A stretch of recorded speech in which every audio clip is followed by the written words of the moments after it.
Bonjour et bienvenue dans Skimag. Bonjour Nicolas Dainville. Bonjour. Alors on vous connaît bien en tant que maire de la Verrière, vous êtes également vice-président de Saint-Quentin en Yvelines, délégué à l'emploi, à la formation professionnelle et à l'apprentissage. Alors Saint-Quentin en Yvelines s'inscrit comme un territoire universitaire avec la présence de l'UVSQ Paris-Saclay, 15e rang en 2023 au classement Shanghai. Cette dimension universitaire, elle contribue à l'attractivité du territoire? Bien sûr, c'est un élément central pour attirer des familles. Elle regarde souvent les écoles, leur qualité, mais aussi les études supérieures, la dimension d'excellence. Et à Saint-Quentin-en-Yvelines, on a la chance d'avoir l'UVSQ, qui est l'une des meilleures universités en France et dans le monde, dans des domaines extrêmement prestigieux, l'espace, le développement durable, le droit, la médecine, on en parlera. Mais on a aussi plein d'autres panels, ça va du CAP, du BTS, on a le lycée hôtelier de Guyancourt, on a des écoles dans l'informatique spécialisée, l'école 2600, ou encore tout un tas d'études, d'écoles qui forment nos talents pour essayer de rapprocher le besoin des entreprises et l'offre des talents. C'est tout l'enjeu de ce qu'on propose à Saint-Quentin-en-Yvelines. Les métiers évoluent, les formations aussi. Tout de suite un exemple avec le Master New Space de l'UVSQ. Le secteur spatial est un secteur qui va évoluer profondément dans les années à venir, puisqu'on est passé principalement de commandes nationales à un secteur économique très industriel et très actif, notamment aux États-Unis, où ils sont très en avance. Et du coup, ça a un impact très important sur la formation, puisqu'il faut qu'on adapte un petit peu les prérequis pour les étudiants. À l'UVSQ, on a mis en place une formation master qui s'appelle New Space pour indiquer qu'effectivement, on fait du spatial, mais en tenant compte finalement de toute cette nouvelle dynamique. Et en fait, cette dynamique provient de l'agilité, c'est-à-dire être capable d'avoir une vision assez complète de ce que c'est qu'une mission spatiale.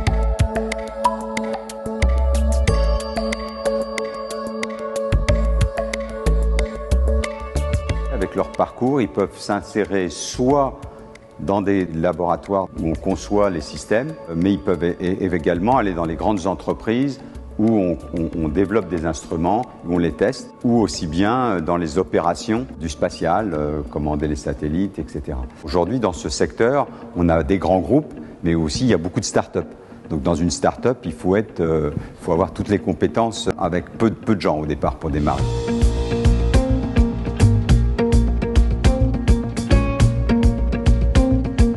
L'avantage de ce master, c'est qu'on utilise les outils de l'université, et notamment la plateforme d'intégration et de test, c'est-à-dire le pot vibrant, les cuves à vide et tous les équipements qui sont utilisés par les chercheurs ici pour faire des satellites. Ils voient en pratique ce que c'est que de tester un instrument et la difficulté ce que c'est que de travailler en salle blanche.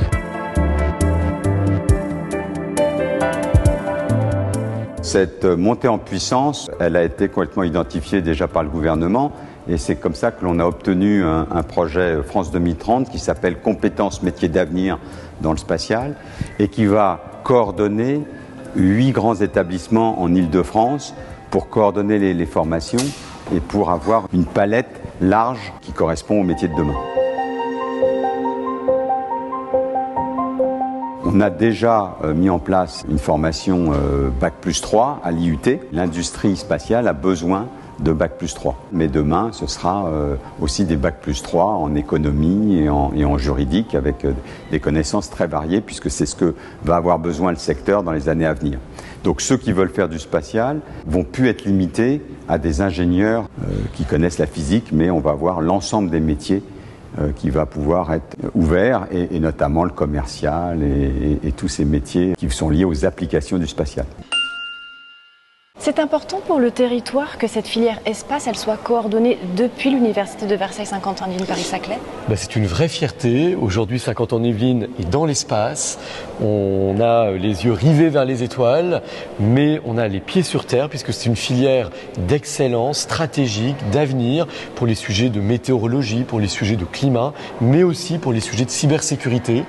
Le lancement du nanosatellite de Saint-Quentin vraiment va contribuer à faire avancer la recherche et puis il y a tout un tas de projets européens avec des constellations de nanosatellites à basse orbite pour sécuriser davantage la connexion Internet. Tout ça, c'est des sujets centraux pour la compétitivité, pour l'avenir, pour la qualité de vie. Et le spatial va s'ouvrir à d'autres compétences, notamment le commercial, l'IA. On voit, les métiers évoluent. Comment est-ce que Saint-Quentin-en-Yvelines fait pour encourager les jeunes à se tourner vers ces filières de l'avenir? Écoutez, de plein de manières. On a des forums, on a des événements, on a une task force RH avec les DRH des grandes entreprises pour vraiment essayer d'orienter nos jeunes vers ces métiers en tension, puisqu'on peine à recruter dans tous les métiers du numérique, community manager, ceux qui conçoivent les sites internet, ceux qui s'occupent des données, ceux qui également programment.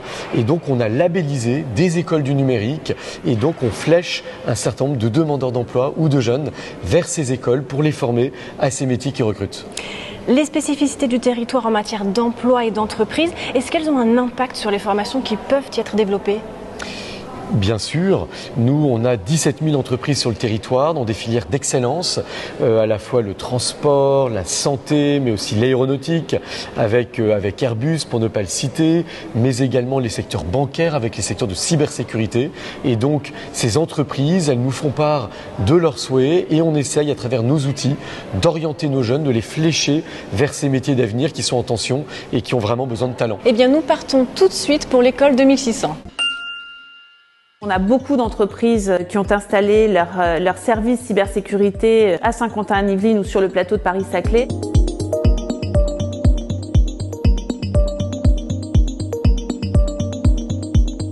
« 2600 a pour vocation de répondre à la pénurie de talents en matière de cybersécurité.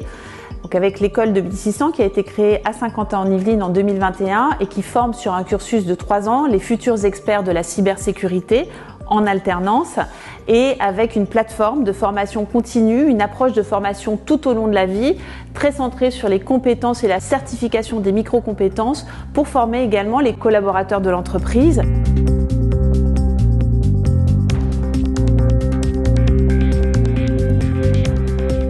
Aujourd'hui, on a 35 000 postes à pourvoir à horizon 2025 en France. Si on est à l'échelle européenne, c'est 250 000 postes. C'est un secteur qui est en tension où les talents, l'expertise en cybersécurité est très recherchée. Elle est recherchée aussi auprès des collaborateurs puisque dans la dernière étude, une des dernières études qui est sortie, 86% des entreprises déclarent qu'ils vont former des personnels qui travaillent plutôt dans l'IT à la cybersécurité.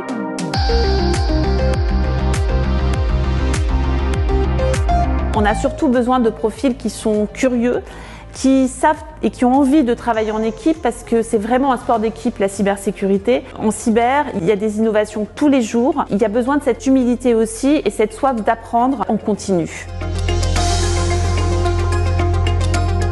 On a créé cette école avec un cursus en alternance parce que ça nous permet d'avoir une réelle proximité et un travail au quotidien avec les entreprises pour être sûr que nos programmes et la manière dont nous formons nos étudiants répondent bien aux besoins en compétences des entreprises. Et puis, lorsque nous avons interrogé ces entreprises et institutions partenaires, ils nous ont très vite parlé de leurs besoins de reskilling ou d'upskilling, d'où la création de la plateforme. Ça permet d'avoir une réelle agilité dans la formation et également de former les collaborateurs uniquement aux compétences qui leur manquent et avec une traçabilité pour l'entreprise et pour le collaborateur puisque nous micro-certifions toutes les compétences acquises.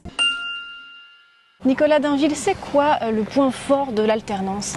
Écoutez, ça permet d'avoir un pied en entreprise, ça permet aussi à l'étudiant d'être payé et donc c'est le meilleur tremplin vers l'emploi. C'est un contrat gagnant-gagnant pour l'entreprise qui peut fidéliser son talent et puis pour le jeune qui peut profiter d'une vie professionnelle tout en continuant ses études. Il y a d'autres moyens pour fidéliser justement ces talents qui se forment à Saint-Quentin-en-Yvelines ? Bien oui, il faut travailler sur l'écosystème. Un talent qui étudie ici, il a besoin d'être logé, donc on travaille sur les maisons étudiantes. Il a besoin d'être dans un environnement d'exception. On a soutenu la maison Martha Pan pour un meilleur accueil des étudiants. Et puis, ils ont besoin d'être, je dirais, véhiculés. Il faut des endroits accessibles. Et donc, c'est tout le travail que l'on mène sur les mobilités douces, les bus, les trottinettes, bientôt les voitures en libre service. Bref, tout ce qui permet aux étudiants de vivre, d'étudier, d'habiter, de se circuler sur notre beau territoire de Saint-Quentin-en-Yvelines. L'École supérieure des agricultures, l'ESA, historiquement installée à Angers, a ouvert une antenne sur Saint-Quentin en Yvelines, notamment un bachelor sur 3 ans, donc le bachelor agroécologie et système alimentaire. On regarde ça tout de suite. Le bachelor agroécologie et système alimentaire forme à une multitude de métiers qui sont liés aux transitions, donc en agriculture, en alimentation, etc. C'est pas un métier en particulier qu'on vise, c'est plutôt des professionnels qui seront capables de s'insérer vraiment dans un paysage en fait qui est en train de bouger complètement, avec des demandes très fortes sur justement être capable d'accompagner les transitions. En fait, c'est les métiers de demain.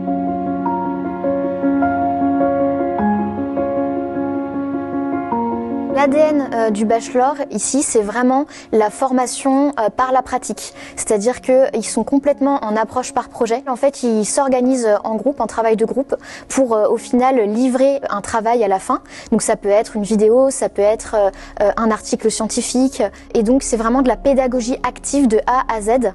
Bien sûr, ils sont accompagnés par les professeurs aussi pour les connaissances, on va dire, plus de base, pour ne pas être perdus non plus face à cette autonomie en fait qu'on leur donne. Donc c'est vraiment en fait des futurs professionnels qui seront très compétents en gestion de projet, en travail de groupe et en autonomie.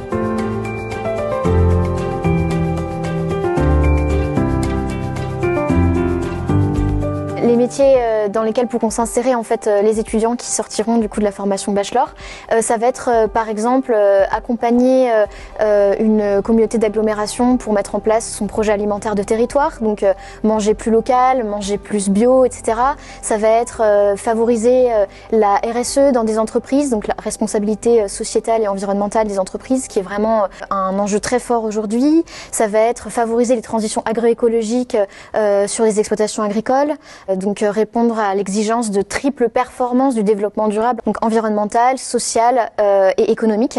Et donc l'idée c'est de rester performant sur les trois, de pas forcément laisser de côté par exemple la performance économique qu'on a beaucoup favorisée, mais justement de devenir performant sur les trois. Et donc il y a beaucoup de métiers qui vont essayer de répondre à ce défi-là. Nicolas Dainville, je vous laisse le dernier mot. Ben écoutez, 50 ans en Yvelines, c'est un territoire d'excellence sportive avec les Jeux Olympiques, économiques avec nos 17 000 entreprises, mais aussi étudiants avec une qualité d'offres pour tous les goûts, pour tous les niveaux d'études. Et donc moi le message que je dirais, c'est étudier à 50 ans en Yvelines, on vous y accueille, venez nombreux. Merci beaucoup Nicolas Dainville, merci à vous et à très bientôt pour un prochain Ski Mag.